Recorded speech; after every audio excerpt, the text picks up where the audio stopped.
It was an out-of-this-world announcement 15 years ago when then-Governor Bill Richardson announced the Spaceport America project. The announcement came as the state was hosting the X Prize competition, the first of 3 years where people and companies competed to take their space vehicle into space twice within a 14-day span. But the story of how New Mexico's spaceport came to be started much earlier, when the Office for Space Commercialization was created by legislators. And in 2005, the New Mexico Spaceport Authority was created. But in addition to funding, the young organization needed a partner. And that's what sent two New Mexican officials to London. Rick Homans, then Secretary of Economic Development, wanted to meet with the company who had just purchased the rights to the X Prize winner, Virgin Galactic. We actually went to London, really on almost a lark. We secured a meeting with a great guy, Alex Tye, but who wasn't the top fellow. And after about an hour and a half of talking to Alex, he left the room and then came back with Will Whitehorn in tow and said, "Boss, there's something that you need to look at here." And at the end of that meeting, Will Whitehorn stabbed the location on the map of the spaceport and said, "This is where we were meant to be." It's going to put southern New Mexico on the map.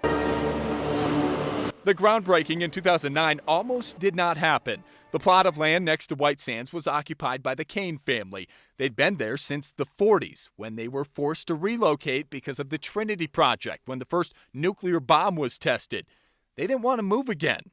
There was no way that we were going to force our hand and force them to leave the property that they leased from the state and federal government. So we came to this unusual agreement to cooperate and to coexist on that land and to pay them for our right to be able to do that. The biggest hurdle was convincing the legislature and the little towns that is surrounding the spaceport that we have to come up with over $200 million. But convince them they did, with Doñana County approving a small tax increase in 2007 and Sierra County doing the same the following year. Tickets to ride with Virgin Galactic sold out shortly after that groundbreaking. Testing of the spaceship continued in California while construction continued in New Mexico.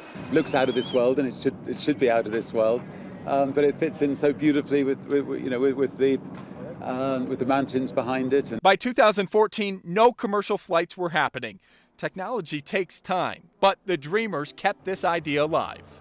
Dreaming about, looking at maybe having hotels in space one day, dreaming about maybe having intercontinental flights.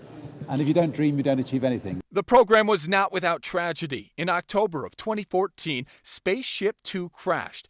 It was the 35th test flight, but it came after several changes to the vehicle. One of the two pilots died. The other was injured. Space is hard, and today was a tough day. The crash sparked fears that Virgin Galactic would pull out of the spaceport project, leaving taxpayers on the hook for more than $200 billion. Todd Kurtz, KOAT, Action 7 News. Virgin Galactic bounced back from that crash and continued development of Spaceship Two. Now, coming up tomorrow at 6, we're going to look at the history of the spacecraft that they hope takes off in New Mexico soon.